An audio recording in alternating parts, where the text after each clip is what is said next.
കുറച്ച് നാളായി നിന്നോടൊരു കാര്യം എന്താ? സോറി.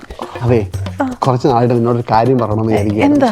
നമ്മുടെ രാജേഷും മനോജും കൂടെ പട്ടായ റിലാക്സ് ചെയ്യാൻ പോകുന്നു. ആ, അവിടെ മസാജ് ഒക്കെ ഉണ്ട്, മറ്റേ മെഡിക്കൽ മസാജ്. അപ്പൊ എൻ്റെ ആ നടുവിന്റെ പ്രശ്നം അവർക്ക് അറിയാമല്ലോ. അപ്പൊ അതുകൊണ്ട് അവര് പറയുന്നത് ഞാനിവിടെ ചെല്ലാൻ. പക്ഷെ എനിക്ക് നിന്നെ വിട്ടിട്ട് അങ്ങനെ പോകാനൊരു മനസ്സ് വരുന്നില്ല.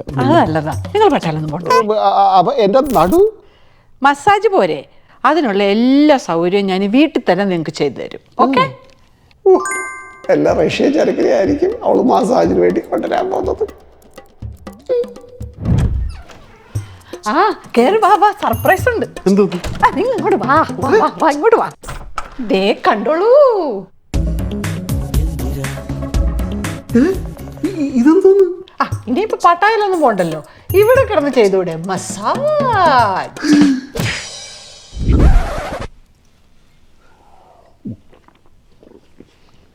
അപ്പൊ ഇതും എന്റെ ക്രെഡിറ്റ് കാർഡ് തന്നെ ആയിരിക്കുമല്ലോ അല്ലേ? ഓ, ഇതിന് ഞാൻ നിങ്ങളുടെ ക്രെഡിറ്റ് കാർഡ് യൂസ് ചെയ്തില്ല, അതങ്ങ് മാക്സ്ഡ് ഔട്ട് ആയി പോയി. ഓ, സമാധാനമായി. പകരം നിങ്ങളുടെ അച്ഛൻ 10ാം ക്ലാസ് പാസ്സായപ്പോ ഒരു പതക്കം തന്നില്ലായിരുന്നോ, സ്വർണ്ണ പതക്കം? അത് ഞാൻ അങ്ങ് എടുത്ത് വിറ്റ്. അയ്യോ, എന്റെ പതക്കം.